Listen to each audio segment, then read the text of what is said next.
today, we're going deep into a case. And, well, it's perplexing, disturbing, really. Yeah. Gary Heidnik and the Philadelphia House of Horrors. Yeah. Just what could drive a man to commit such unspeakable acts? Yeah. What went wrong? Right. And could it have been stopped? It's chilling, and it forces us to kind of confront the dark side, the darkest aspects of human nature. We'll be carefully going through the details of his crimes, and try to analyze any psychological factors that might play a role. So this deep dive starts with a question, I think. Okay.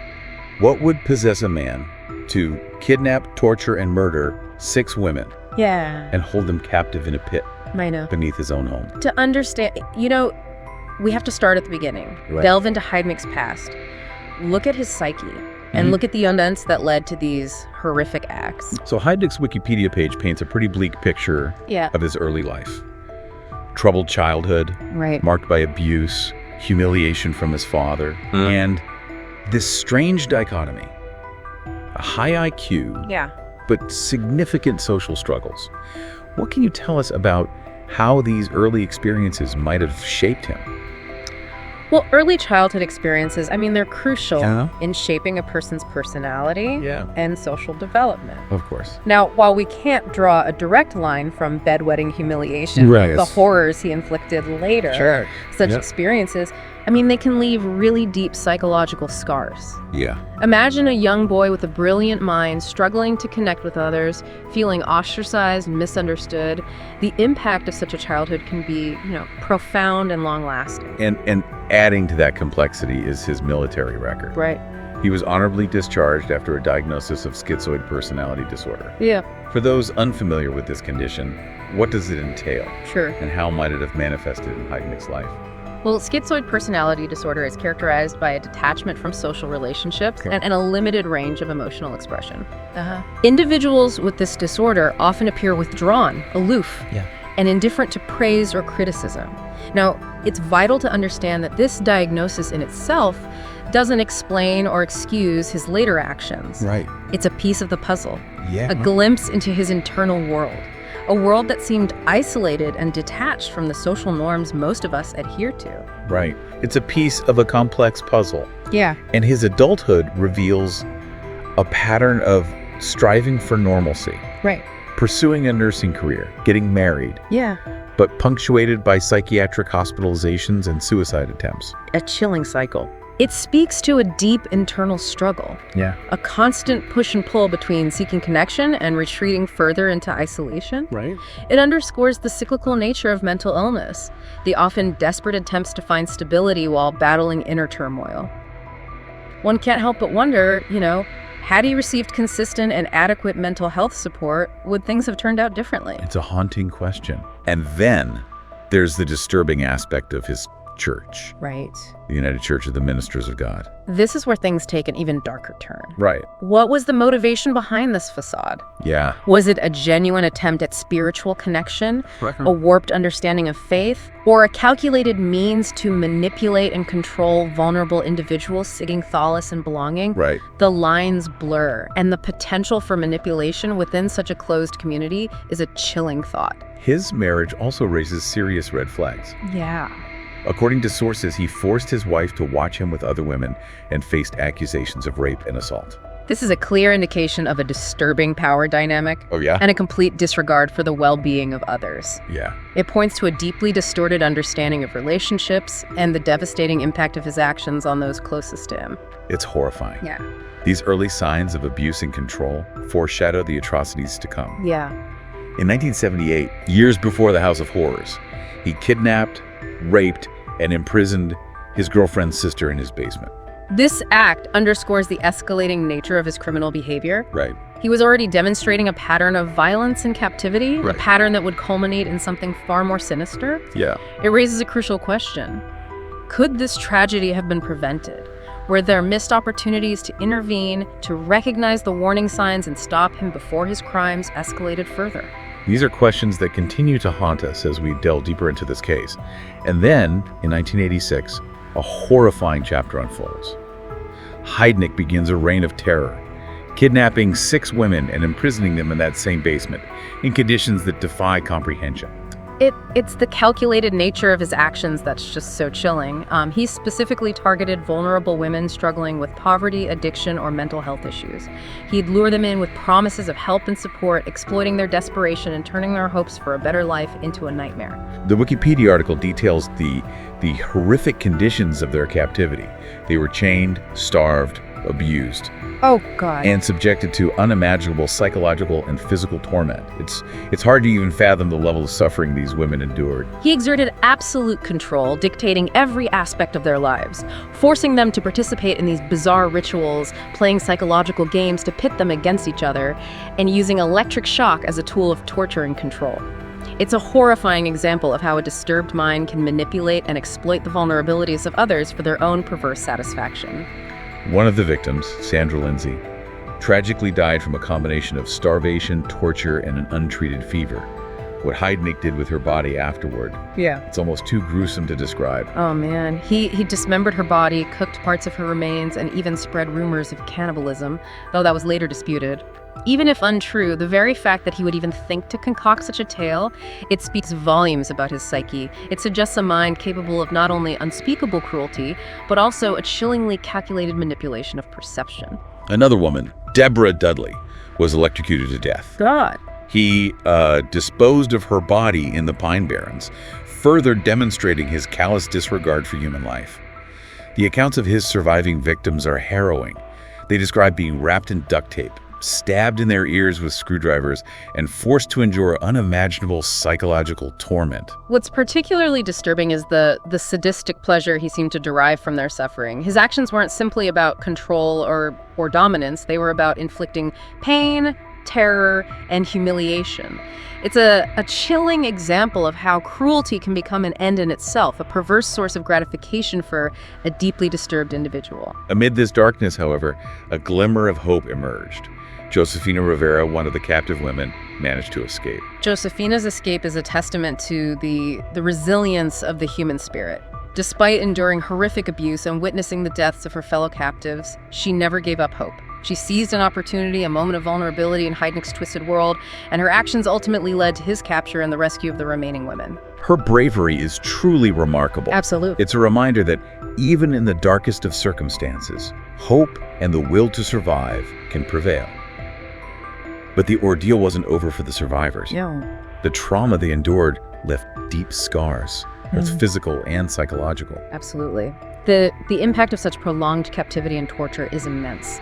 The women faced not only the physical scars, but also the invisible wounds of PTSD, anxiety, and the haunting memories of their ordeal. It's a testament to their strength and courage that they were able to rebuild their lives in the aftermath of such unimaginable horror. Now let's shift our focus to the legal proceedings. Yeah. Incredibly, Heidnik initially tried to claim that the women were already in his house when he moved in, a desperate attempt to deny responsibility for his crime. Oh yeah, that's a common tactic for those accused of such heinous acts.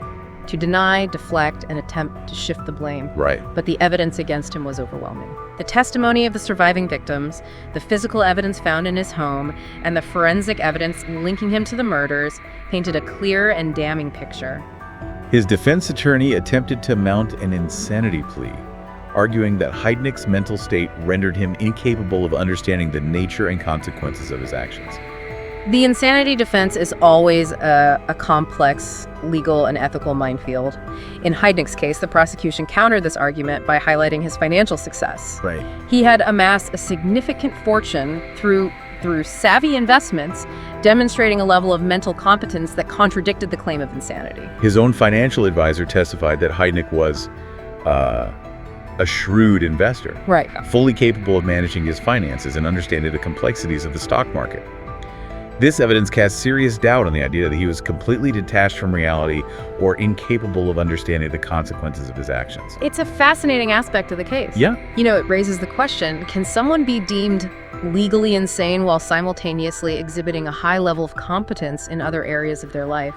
It challenges our understanding of mental illness and its relationship to criminal responsibility.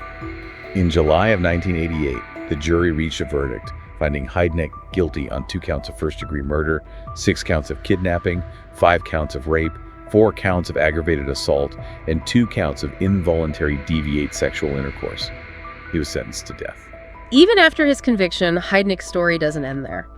He was incarcerated at the State Correctional Institution at Pittsburgh, where he continued to display disturbing behavior, including another suicide attempt in 1989. He seemed determined to escape accountability, even in the face of overwhelming evidence and the certainty of his fate. His daughter and ex-wife filed a lawsuit seeking to stay his execution. Their argument that he wasn't mentally competent to be executed. It's a paradox, isn't it? Arguing that he was too mentally ill to be held fully responsible for his actions, Right. yet somehow not too mentally ill to face the ultimate punishment. It raises a profound ethical question. What is the standard of mental competence required to be held accountable for one's actions, and how does that standard apply in the context of capital punishment? It's a debate that continues to rage in legal and philosophical circles. The court ultimately rejected their appeal, and Heidnik's execution date was set. In July of 1999, Gary Heidnik, the House of Horrors killer, was executed by lethal injection, becoming the last person to be executed in the state of Pennsylvania. It's a case that leaves a lasting impact, a chilling reminder of the depths of human depravity and the complex interplay of mental illness, societal failures, and the vulnerability of those who fall through the cracks. It's a story that forces us to confront uncomfortable truths about ourselves and the world we live in. It prompts us to ask, what can we do to prevent such horrors from happening again? How can we better identify and support those who are struggling? And how can we create a society that protects the most vulnerable among us? It really does. The brutality, the manipulation, it's just the sheer horror of it all. Yeah, it's a tough one to shake off, that feeling of unease. But within this darkness, there's a glimmer of light. The extraordinary courage of the survivors, Josefina Rivera in particular. Her escape, wasn't just about saving herself. No. She went back, she went to the police, risking her own safety to expose Heidnik's crimes and bring an end to the suffering. It's a powerful testament to the strength of the human spirit, Imagine the terror she must have felt, the uncertainty, the weight of that responsibility. Yet she acted, and her bravery, it saved lives. It really is remarkable, and we can learn so much from her story, from the resilience of all the survivors. Yeah. They faced unimaginable horrors, yet they found a way to move forward, to reclaim their lives. Their stories, they remind us that even in the darkest depths, hope can exist. They teach us about the importance of speaking out, of seeking help, of fighting for ourselves and others. This deep dive into the House of Horrors isn't just about revisiting a horrific case. It's about understanding the complexities of human behavior, the interplay of mental illness and societal factors, and the importance of recognizing those warning signs. Exactly. Heidnik's case, it serves as this stark reminder that evil can really lurk in unexpected places. Yeah. It underscores the need for vigilance, for fostering open communication, and for creating support systems that prevent individuals from falling through the cracks. We often hear about these cases and wonder, how could this happen? How could no one have known? But the reality is, these tragedies, they often unfold in silence, hidden behind closed doors. It's why it's so crucial to pay attention to those, the subtle signs, the red flags that something might be wrong. We need to cultivate a culture where speaking up is encouraged, where seeking help is seen as a strength, and where communities work together to protect the vulnerable.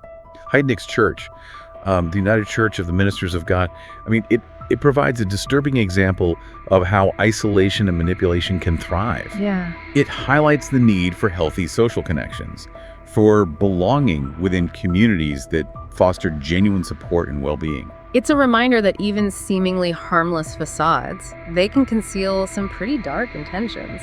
We need to be discerning, to question, to critically evaluate those who claim to offer salvation or solace, especially when their motives seem kind of shrouded in secrecy. And, this case also compels us to confront some uncomfortable truths about our systems. Did the mental health system fail Heidnik? Were there missed opportunities for intervention? These are questions that society as a whole, really needs to grapple with. We need to examine how we as a society address mental health, how we support those who are struggling, and how we ensure that individuals like Heidnik receive the help they need before their actions escalate into violence. And we must never forget the victims. Their stories need to be heard, their strength acknowledged, their resilience honored. They endured the unimaginable, and their survival is a beacon of hope, a reminder that even in the face of profound darkness, the human spirit can persevere. As we conclude this deep dive into the dark world of Gary Heidnik, we leave you with a challenge. Learn from this case, from the victims, from the experts. Engage in conversations about mental health, about community responsibility, about recognizing and addressing those warning signs. Let this deep dive be a catalyst for greater awareness, for compassion, for action. By understanding the factors that contributed to this tragedy, we can work together to prevent such horrors from happening again. Thank you for joining us on this unsettling but crucial journey. Remember, knowledge is power. And by shining a light into the darkest corners, we can illuminate the path toward a safer and a more compassionate world.